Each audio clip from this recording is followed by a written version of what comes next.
அவங்க அப்பா பேர்ல பேனா வைக்கணும்னு சொல்றீங்க, எல்லா இடத்துக்கும் அவங்க அப்பா பேரை வைக்கிறீங்க. சாரி, உங்க அப்பா பேரை வைக்கிறீங்க.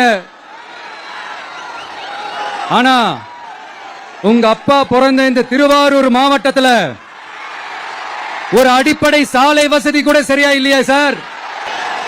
நாகப்பட்டினம் மாதிரியே திருவாரூர்லயும் அதிகமா குடிசை பகுதிகள் இருக்கிற ஊர் இந்த திருவாரூர் ஊர் தான்.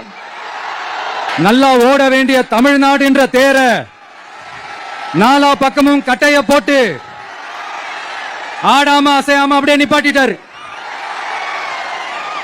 இத பெருமையா வேற சொல்லிக்கிறாரு, சவாலா வேற சொல்லிக்கிறாரு. திருவாரூர் மாவட்டம் தான் அவங்களுடைய சொந்த மாவட்டம்னு பெருமையா சொல்லிக்கிறாங்க.